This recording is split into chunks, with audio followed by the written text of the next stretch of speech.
चीजें समझ आती हैं। मेरे आपसे 3 क्वेश्चन है। एक मुझे बताओ, हेडलाइन इन्फ्लेशन क्या होता है, कोर इन्फ्लेशन क्या होता है, रिटेल इन्फ्लेशन क्या होता है, बताओ। ठीक है, फूड इन्फ्लेशन तो नेम से ही क्लियर है। ये बताओ मुझे क्या होता है। इसके बगैर आप करंट अफेयर समझ ही नहीं सकते हैं। ये सब हमने इन्फ्लेशन के टॉपिक में किया है, आपको बहुत डिटेल में पढ़ाया, 2 क्लासेस इन्फ्लेशन पे हमने लगाई थी। हेडलाइन इन्फ्लेशन क्या होता है बताओ। और ये रिटेल इन्फ्लेशन 6.69% लिखा हुआ है। सो ये किसके लिए लिखा हुआ है 6.69%? अगस्त में ये रहा, किसकी बात कर रहा है ये? यस, बताओ।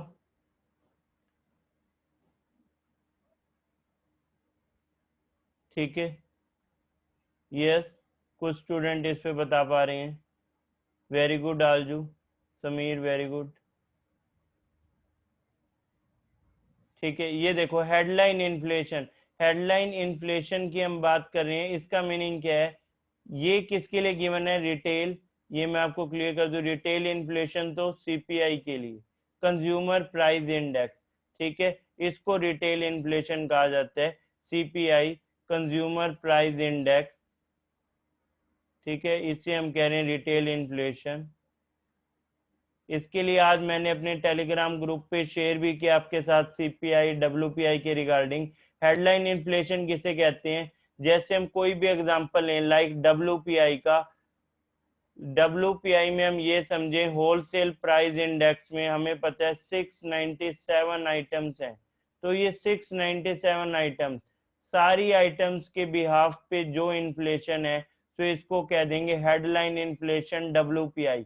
अब हेडलाइन इन्फ्लेशन सीपीआई की भी हो सकती है जब 1250 से ज्यादा आइटम देखें। कोर इन्फ्लेशन का मतलब इन्फ्लेशन माइनस, ठीक है, यानी हेडलाइन इन्फ्लेशन, एच इन्फ्लेशन लिख देता मैं इसे, माइनस वोलेटाइल कंपोनेंट, जो बहुत चेंज होते रहते हैं, उन कंपोनेंट्स को जब माइनस कर देंगे तो आपको मिलेगी यहाँ कोर इन्फ्लेशन।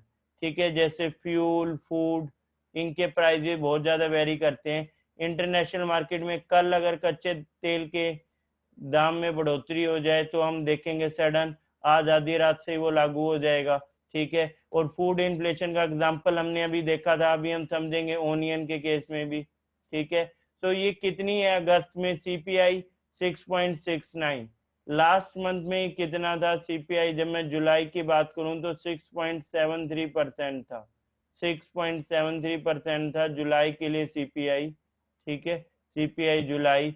और अगर हम देखें इसमें W P I, wholesale price index कितना रहा है डब्ल्यू पी आई? तो डब्ल्यू पी आई अगस्त में रहा है, 3 मंथ ये नेगेटिव रहा, अब 0.16% आ गया। ठीक है, डब्ल्यू पी आई रहा 0.16% अगस्त में। Wholesale price index W P I, wholesale price index W P I. ठीक है, सीपीआई में तो और टाइप्स भी होती हैं, ज़्यादा फोकस हमारा सीपीआई पे क्यों है? क्योंकि सीपीआई हमें ज़्यादा एक्यूरेट डाटा दे पाता है। उसमें सर्विसेज भी हैं, सीपीआई में गुड्स भी हैं, डब्ल्यूपीआई में सिर्फ गुड्स हैं। ठीक है, सीपीआई में गुड्स भी हैं, सर्विस भी है, डब्ल्यूपीआई में सिर्फ गुड्स हैं। सीपीआई के कितने पैरामीटर्स हैं? सीपीआई आप निकाल सकते हैं, सीपीआई रूरल, ठीक है, सीपीआई अर्बन, ठीक है, फिर CPI industrial worker, CPI agriculture labour, और इन टाइप्स में भी हम सीपीआई निकाल सकते हैं। तो ये हमें यहाँ बेनिफिट देखने को मिलता है सीपीआई का। पर इसके अलावा हम देखें तो मॉनेटरी पॉलिसी कमेटी जो है, ठीक है, आरबीआई का एमपीसी, उसमें जो लिमिट गिवन है कि इन्फ्लेशन रहनी चाहिए 4 ± 2 में, इन्फ्लेशन इतना रहना चाहिए, ये किसके लिए गिवन है? ये भी सीपीआई के लिए गिवन है। ठीक है, तो हमें याद रखना है। तो इसलिए ये न्यूज इंपॉर्टेंट हो जाती है। आपको पहले मैंने पिछले सभी मंथ का करवाया है किसमें कितना था। अब आज के सेशन मैंने अपनी ये डिस्कशन को जुलाई अगस्त तक लिमिट की है। ठीक है, तो अभी के लिए इतना ही। इसमें देखते हैं एक न्यूज और इन्फ्लेशन के रिगार्डिंग, वो न्यूज है ओनियन के रिगार्डिंग। ओनियन के एक्सपोर्ट के ऊपर गवर्नमेंट ने बैन लगाया है। अब देखो, गवर्नमेंट के सामने भी ये चैलेंजेस आते हैं हमेशा। गवर्नमेंट अगर ओनियन के एक्सपोर्ट पे बैन लगाया गवर्नमेंट ने, तो इससे क्या हुआ, इससे हमने देखा कि जो फार्मर्स हैं महाराष्ट्र में और ये सब नाराज, क्योंकि ये कह रहे हैं अभी तो दाम बढ़ने शुरू हुए थे, आपने बैन लगा दिया, अभी 3,000 पर क्विंटल आ गए थे, और जो कि कुछ टाइम पहले 2,000 पर क्विंटल थे, अब फिर से कम हो जाएंगे या अब 1,500 तक आ जाएंगे। ये कह रहे हैं सामान इनका लोड होने वाला था जवाहरलाल नेहरू पोर्ट टर्मिनल से और बांग्लादेश के बॉर्डर से जाने वाला था, आपने बैन लगा दिया। लेकिन सरकार की भी मजबूरी, किसको खुश करे किसको ना करे, ठीक है। फार्मर्स के लिए वॉइस तो सब उठाते हैं, अच्छा सबको लगता है उनकी पिक शेयर करके, लेकिन रियल प्रॉब्लम ना किसी को कोई जानने की कोशिश करता है, ना किसी को पता होती है। सरकार के सामने दोहरी मजबूरी है, सरकार क्या करे। या सरकार एक काम कर सकती है, अभी तक हमारे पास जो प्रोविजंस है, या तो सरकार फार्मर्स को खुश करे, या आप सब लोग जो शहरों में रह रहे हो, कस्बों में रह रहे हो, जो सामान खरीदते हो, आपको खुश करे। दोनों को खुश करना है तो कानून में बदलाव तो करना पड़ेगा, उसके बगैर नहीं हो पाएगा। अब सरकार क्या चाहती है, प्राइस कम हो। प्राइस कम होने के लिए उसने क्या कर दिया, सरकार चाह रही है प्राइस कम हो, तो उसने एक्सपोर्ट पे बैन लगा दिया। फॉर द टाइम ये लगाया है कि जैसे ही स्टेबिलिटी आएगी दोबारा एक्सपोर्ट शुरू हो जाएगा।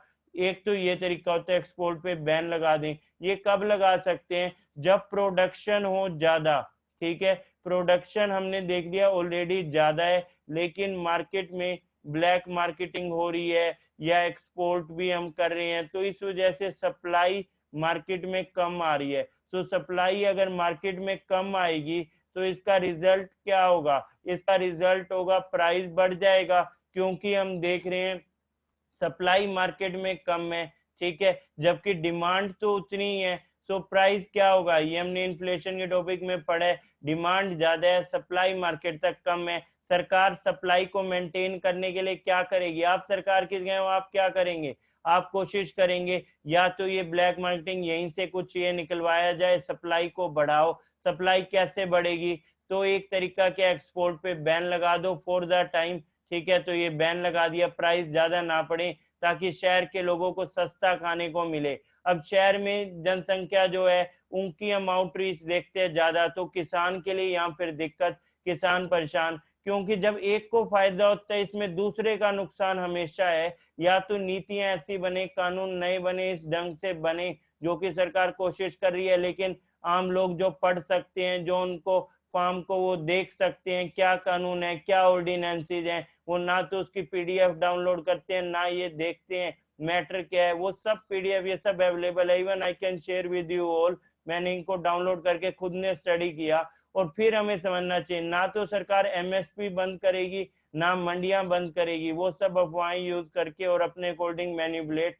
क्योंकि सरकार अगर ये करे, इसने किया एक्सपोर्ट बैन तो प्राइस कम हो गया, तो सिटी में रहने वाले बेशक मजदूर वर्ग है या मिडिल क्लास है या रिच क्लास है, ये खुश हो गए सब। लेकिन दिक्कत किसको होगी, फार्मर्स को।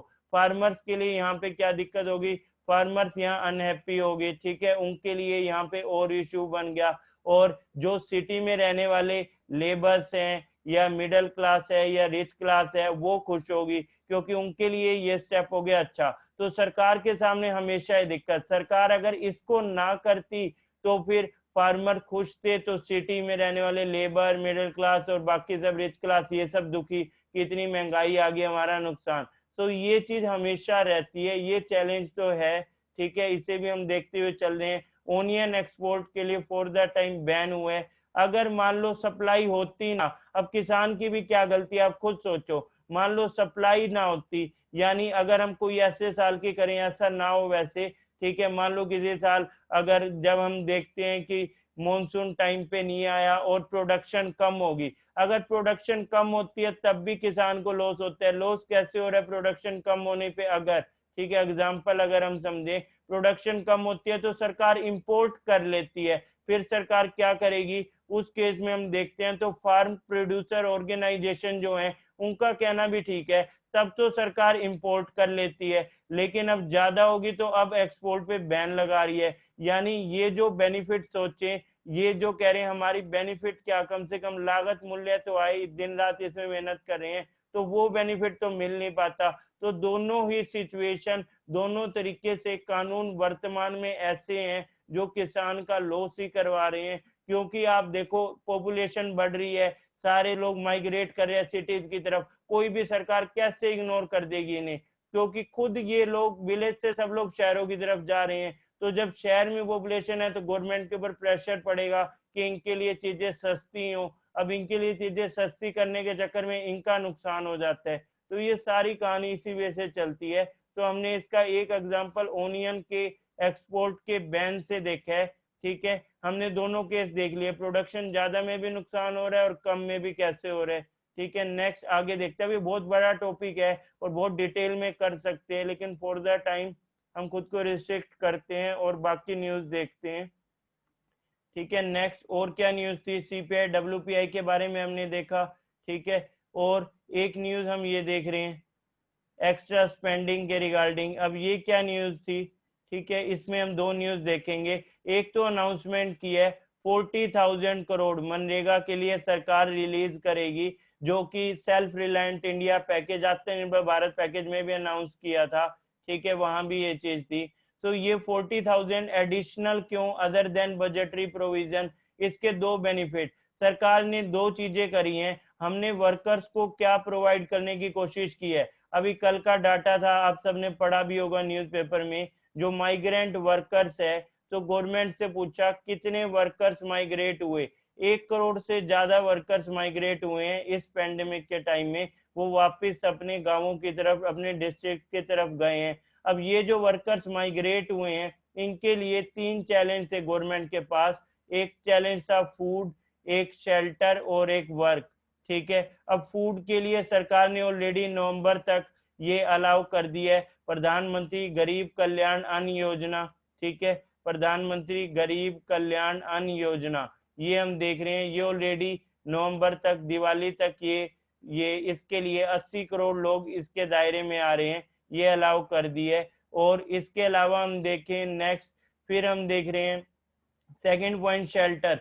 शेल्टर के लिए सेल्फ रिलायंट इंडिया पैकेज में कहा था एफोर्डेबल रेंटल होम्स और उनकी वहीं रहने की व्यवस्था की जाएगी, जैसे प्रधानमंत्री आवास योजना से घर बना के देते हैं, सेम उस तरह का कोई मॉडल अपना के और उनके लिए इन फ्यूचर के लिए वहीं पे रहने के लिए, और या फिर एफोर्डेबल रेंटल होम्स बना के। ठीक है, वर्क के लिए दो कंडीशन, एक इन्होंने वर्क के लिए एग्जिस्टिंग स्कीम का यूज किया और एक अपनी नई स्कीम। एग्जिस्टिंग कौन सी, मनरेगा। ठीक है, कि इसमें गांव के पास, घर के पास ही काम मिल जाता है, लेकिन मनरेगा सफिशिएंट नहीं है। और इन्होंने इसके अलावा प्रधानमंत्री गरीब कल्याण रोजगार अभियान, ठीक है, इसमें सारी स्कीम्स हैं जो गवर्नमेंट के चल रही हैं। इसमें स्कीम्स की हम बात करें तो प्रधानमंत्री ग्राम सड़क योजना से लेकर प्रधानमंत्री आवास योजना तक, इन सब में इन्हें काम लगाएंगे। और जो रेलवे के पेंडिंग वर्क हैं वो भी इसमें आएंगे, और कनेक्टिविटी के लिए स्कीम, ठीक है, भारत नेट होगी जैसे, ये सब स्कीम इसमें आएंगी। और अदर स्कीम भी हैं, ये सिर्फ एक एग्जांपल इसका आपको मैंने बताया है, आज डिटेल में इसे नहीं कर रहे हैं, हम पहले डिस्कस कर चुके हैं इसे। सो ये ऑप्शन थे। अब इन ऑप्शन में दोबारा से न्यूज में आया, आपको याद करना पड़ेगा, फिर से आ गया, हमने इसे ऑलरेडी पढ़ा था, 40,000 करोड़ इसके लिए। एक बड़ी news, capital infusion into state run bank, सरकारी बैंकों में सरकार पैसे डाल रही है 20,000 करोड़। अब देखो, जब सरकार इसमें पैसे डालती है तो इसके ऊपर कोई डिस्कशन नहीं, कोई न्यूज नहीं। कहीं पे सरकारी कंपनी में अगर डिसइन्वेस्टमेंट करती है तो, या आईपीओ उसका लेके आते हैं तो फिर डिस्कशन होती है, क्या ये सब कुछ बेच दिया, निजीकरण कर दिया। अब ये कौन कर रहा है, ये 20,000 करोड़ जो डाल रहा है, ये गवर्नमेंट कर रही है। अब पेंडेमिक के टाइम में जिसमें डिसइन्वेस्टमेंट करेंगे उस पे ये न्यूज बनाएंगे। और आईपीओ तो वैसे भी, आईपीओ का मीनिंग प्राइवेटाइजेशन है ही नहीं, आईपीओ का मीनिंग आपके और मेरे जैसे लोग इन्वेस्टमेंट कर सकते हैं। जैसे हम एलआईसी के आईपीओ की बात करें तो उसके ऊपर कुछ लोग उसको प्राइवेटाइजेशन समझ लेते हैं, वो निजीकरण नहीं है। Next, 10,000 crore subsidy under food security act, ठीक है, ये भी हम फार्मर के लिए हम देख रहे हैं। और इसके अलावा 20,000 करोड़ का हमने देखा, ये capital infusion in bank, 10,000 crore subsidy under food security act. और इसके अलावा हम देख रहे हैं 2 से 3 पॉइंट और हैं, इन्हें भी हम डिस्कस कर लेते हैं। यस, ठीक है, ये जो रिफॉर्म्स हैं ये मैं आपके साथ ये डिस्कस कर रहा हूँ। यहाँ पे एग्रीकल्चर मार्केटिंग में, ठीक है, जो रिफॉर्म्स, जो 3 बिल्स आए हैं आत्मनिर्भर किसान बनाने के लिए, जो एग्जिस्टिंग में है वो भी चलेगा, यानी एमएसपी भी होगी, ठीक है, मंडियां भी होगी, ठीक है, और इसके अलावा हम देख रहे हैं ई नाम भी होगा, ठीक है। इसके अलावा हम देखें, अगर हम ये बात करें, जो प्रेजेंट में सिस्टम चल रहा है, आड़ती भी होंगे, सब कुछ ये होगा। और इसके साथ साथ नया अब क्या गवर्नमेंट ने अनाउंस ऑलरेडी कर दिया था ये सेल्फ रिलायंट इंडिया पैकेज में, अब इस चीज को इम्प्लीमेंट कर रहे हैं, farmer centric self reliant India package में अनाउंस किया था। तो अगर आप करंट को पढ़ते हो, एक करंट 2 से 3 बार बनता है, एक बार जब अनाउंसमेंट की, एक बार जब उसको इम्प्लीमेंट किया, और एक बार जब वो हम देख रहे हैं कि उसके लिए दोबारा से प्रपोजल रखा है या वो प्रैक्टिस में जस्ट आने वाला है। तो ये सेल्फ रिलायंट इंडिया पैकेज में था कि फार्मर को आज तक राइट नहीं था दूसरी स्टेट में भी, किसी और स्टेट में भी अपने फार्म प्रोड्यूस को सेल कर पाए। सो वो राइट मिलेगा इनसे, ठीक है, फार्म प्रोड्यूस को दूसरी स्टेट में भी सेल कर पाएंगे। और फार्मर उगाने से पहले अपनी फसल की कीमत तय कर सकता है। ये किससे करेगा? इसके लिए यहाँ पे आएगा जो कंसेप्ट, इसे हम कहेंगे, ये आप कह सकते हो कॉर्पोरेट फार्मिंग, या फिर आप जनरली इसको याद रख सकते हो, ठीक है। इसे अलग वे से भी हम समझ सकते हैं, फार्मर जो है अपन खुद ये प्राइस डिसाइड कर पाएगा, ठीक है, प्राइस डिसाइड कर पाएगा अपने एंड से, ठीक है। तो ये भी हम देख रहे हैं कैसे कर पाएगा, बिग फर्म के साथ, ठीक है, ये डील करेगा।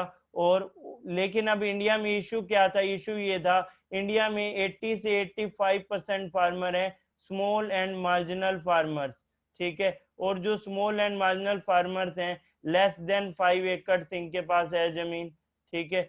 और अब इसके ऊपर जो फार्म प्रोड्यूसर ऑर्गेनाइजेशन है, या फिर जो ये हम देख रहे हैं फार्मर से रिलेटेड जो ऑर्गेनाइजेशन, उनका इशू क्या था कि बेशक हम कॉर्पोरेट फार्मिंग की बात करें, इसकी बात करें, या हम फार्म प्रोड्यूस सेल दूसरी स्टेट में, तो इन्होंने कहा छोटे छोटे हम फार्मर, कम जमीन है, ये तो कर भी नहीं पाएंगे।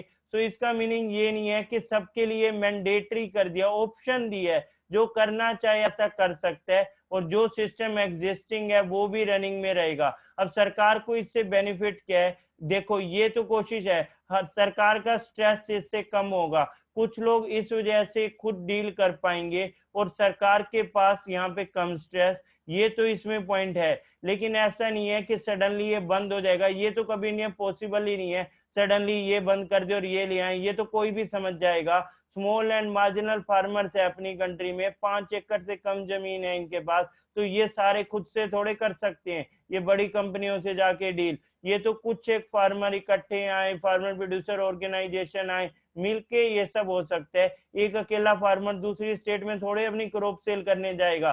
तो ये तो क्वाइट ऑब्वियस है कि ये चीजें पैरेलल में है और ये भी चलती रहेगी, ना तो कोई इसे चेंज कर सकता है और ना इसे कर पाएगा, क्योंकि हम देख रहे हैं ऑलरेडी इसके लिए प्रोविजंस हैं, यहाँ पे चेंज नहीं किया जा सकता इस वे तक।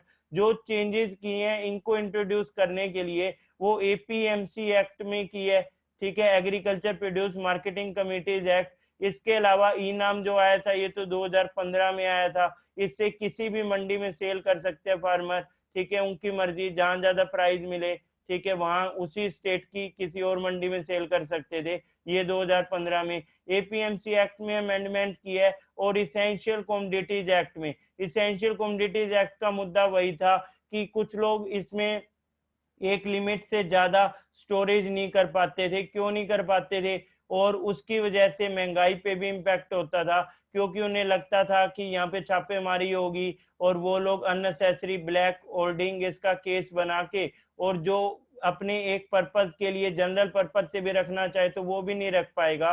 तो ट्रेडर्स के लिए यहाँ इशू था, इस वजह से लिमिट को हटाया है कि कोई भी ज्यादा स्टोर कर पाएगा, सो दैट महंगाई के केस में उन इनपुट्स को, या वो जो इन्होंने स्टोर किया, वो फार्म प्रोड्यूस को रिलीज करें, और जिससे सबका बेनिफिट हो जाए और प्राइस कम हो जाए, ठीक है। सो इसके लिए इसेंशियल कमोडिटीज एक्ट, इसको फुल डिटेल में समझाया था सरकार ने इकोनॉमिक सर्वे में, कि कई बार इसेंशियल कमोडिटीज एक्ट में रखने पे कुछ आइटम में नुकसान ज्यादा हुआ है, फायदा कम। अब जिसको ये बात समझ नहीं आती हो, एसेंशियल कमोडिटीज एक्ट में उस चैप्टर को पढ़ सकता है, कितनी आइटम्स का वो डाटा आप देख सकते हो, कहाँ फायदा हुआ, नुकसान कितना हुआ है। हाँ, जब पहली बार कोई आइटम इसमें डालते हैं तो उसका बेनिफिट भी रहता है, जैसे मास्क और सैनिटाइजर को डाला था और जो कि अगस्त के बाद अब फिर से हटा दिए। ठीक है, तो ये भी हम देख रहे हैं, उस टाइम के लिए जरूरी था ये। नेक्स्ट, फिर बैंक रिकैपिटलाइजेशन बॉन्ड। अब ये 20,000 करोड़ जो बताया था बैंकों में सरकार पैसे डालेगी, मनी इन्फ्यूज करेगी। सरकार बैंकों में कैसे पैसे डाल सकती है? ठीक है, गवर्नमेंट की हम बात करें, अगर गवर्नमेंट ने सरकारी बैंक अगर हैं, तो आपको लगता है कि सरकार कभी भी सरकारी बैंक को खत्म करेगी? ये बिल्कुल नहीं करेगी। ये सब न्यूज और अननेसेसरी हम देखते हैं, ठीक है, ये सब बनाते रहते हैं। थोड़ा कर सकती है नंबर, वो भी क्यों कर रही है?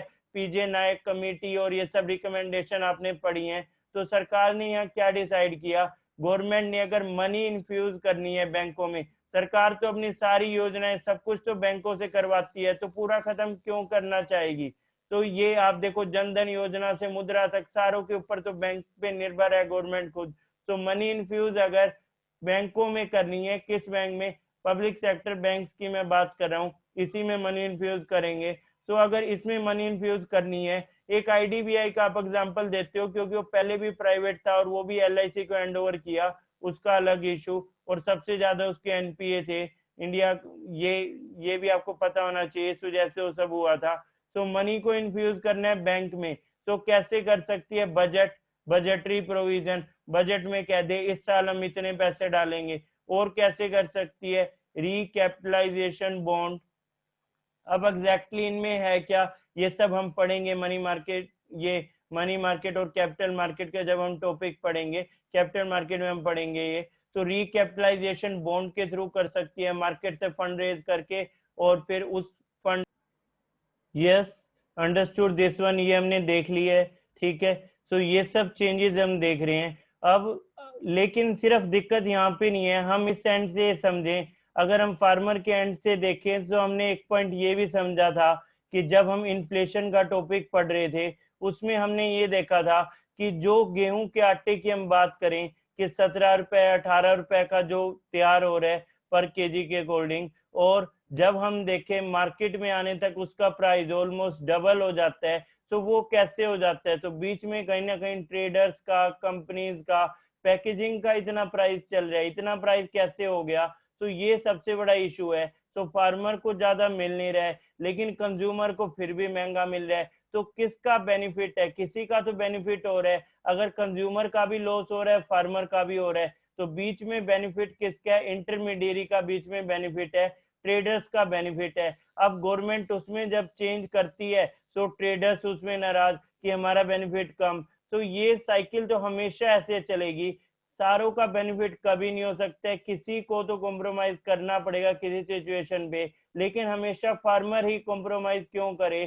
क्योंकि हमने देख लिया, प्रोडक्शन ज्यादा, प्रोडक्शन कम, हर चीज के अकॉर्डिंग जो नीति बनी हुई है। अब वो नीति उस टाइम बहुत अच्छी थी जब बनाई गई थी उस टाइम के अकॉर्डिंग, लेकिन अब कितने साल हो गए, तो ये रिफॉर्म हर जगह हम देखते हैं। तो सेम टाइप के रिफॉर्म यहाँ भी। लेकिन अपने देश में सबसे बड़ी दिक्कत क्या, यहाँ तो लोग वन साइडेड हो जाते हैं, या तो प्लस बोलो या माइनस बोलो, मतलब ठीक को ठीक और गलत को गलत बोलने का तो पॉइंट ही नहीं। और वो तब बोलो जब मैटर पता हो, फिर उसको कहो कि ये ठीक है या ये गलत है। अब हम देखें इसी चीज के ऊपर, जो पॉजिटिव कोई कहे, सब कुछ पॉजिटिव कैसे हो सकता है? कोई गॉड थोड़ी ही है, अगर आप ये गॉड मान लो तो वो आपका इशू। और सब कुछ नेगेटिव भी कैसे हो सकता है? कोई जानबूझ के हर चीज थोड़े गलत कर रहा है। तो ये मेंटेलिटी के बीच में रियलिटी होती है। अभी तक हमने देखा कहाँ दिक्कत, अब ये नेगेटिव के ऊपर भी आते हैं। ये नेगेटिव, अब ये ऐसा नहीं है हमेशा के लिए नेगेटिव हो गया और इसके ऊपर कुछ लोग ऐसे नेगेटिव बनाने लगते हैं सब खत्म हो जाएगा बर्बाद, वो सब भी नहीं। पर ये नेगेटिव फॉर द टाइम अभी है, लेकिन ये नेगेटिव क्या है, कैसे है, इसको भी हम समझते हैं। हमने अभी देखा कि जीडीपी रेट, ठीक है, माइनस में हम देख रहे हैं। ठीक है, ये हमने देख लिया है, सिंपल जस्ट -23 से भी आप याद रख सकते हो। और ये क्यों चल रहा है ये भी आपको समझ आ गया, और आगे कैसे बहुत ज्यादा होगा वो भी हमने देख लिया था।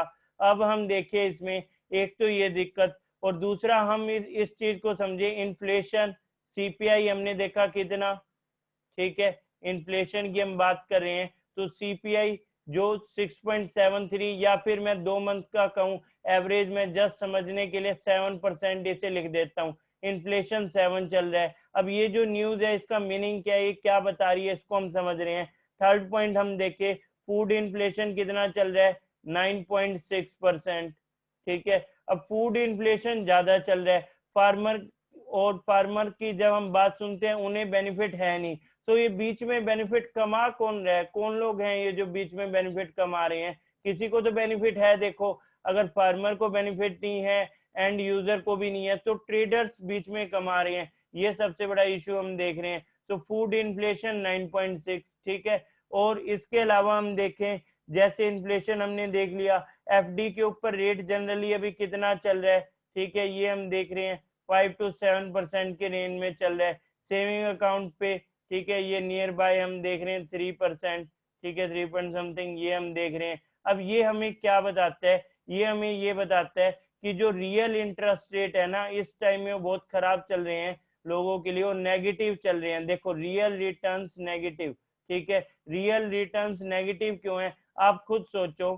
रियल रिटर्न्स एक पर्सन के लिए नेगेटिव है, लेकिन ये टाइम भी आता है, पर ये टाइम कोई फिक्स नहीं है, क्योंकि अभी हम पेंडेमिक की वजह से काफी सारी चीजें देख रहे हैं, धीरे धीरे चीजें बाउंस बैक होगी, सब नॉर्मल होगा।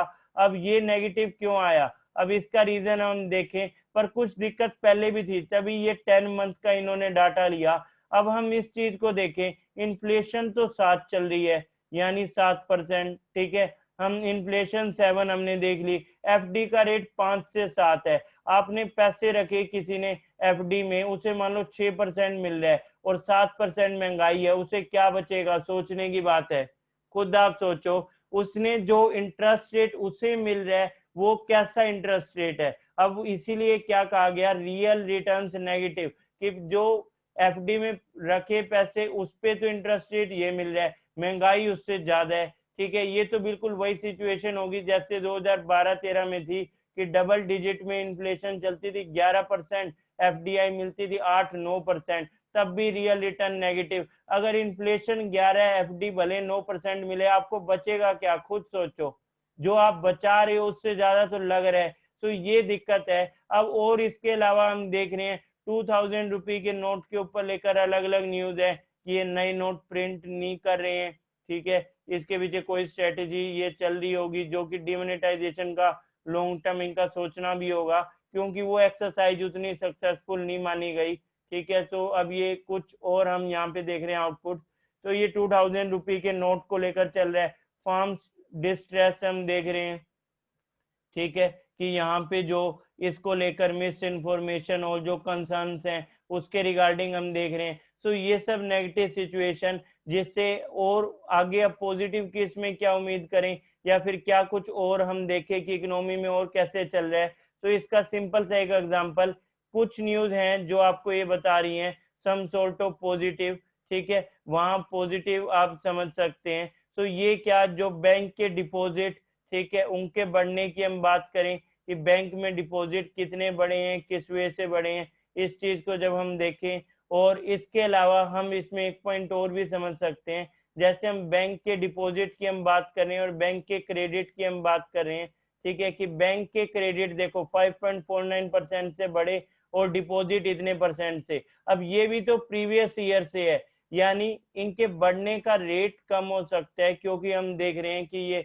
पेंडेमिक ईयर में। पर ओवरऑल ये पॉजिटिव न्यूज, ये आरबीआई ने इसको भी बताया, ईयर ऑन ईयर बेसिस पे जो ये रिपोर्ट देते हैं, जुलाई में रिपोर्ट, ठीक है, सेम मंथ के लास्ट ईयर की बात कर रहे हैं, तो बैंक क्रेडिट कितना बढ़ा 5.49% से, ठीक है, और डिपॉजिट कितना बढ़ा 10.92% से। अगेन मैं कह रहा हूँ ये कोई एब्सोल्यूट ऐसा नहीं है कि मैं कहूँ कि बहुत बड़ा कोई ग्रीन शॉट्स इकोनॉमी रिकवरी का साइन है, नहीं, ठीक है, जो कि ओवरऑल हम देखते हैं इंक्रीज होना ही चाहिए, क्योंकि इकोनॉमी धीरे धीरे फॉर्मलाइजेशन, कितने लोग फॉर्मल इकोनॉमी से जुड़ रहे हैं चीजों में, हम देख रहे हैं ज्यादा ट्रांसपेरेंसी आ रही है, और जो यूपीआई ट्रांजैक्शन है वो ऑल टाइम हाई हुई है, ठीक है, लास्ट मंथ में भी हम देखें।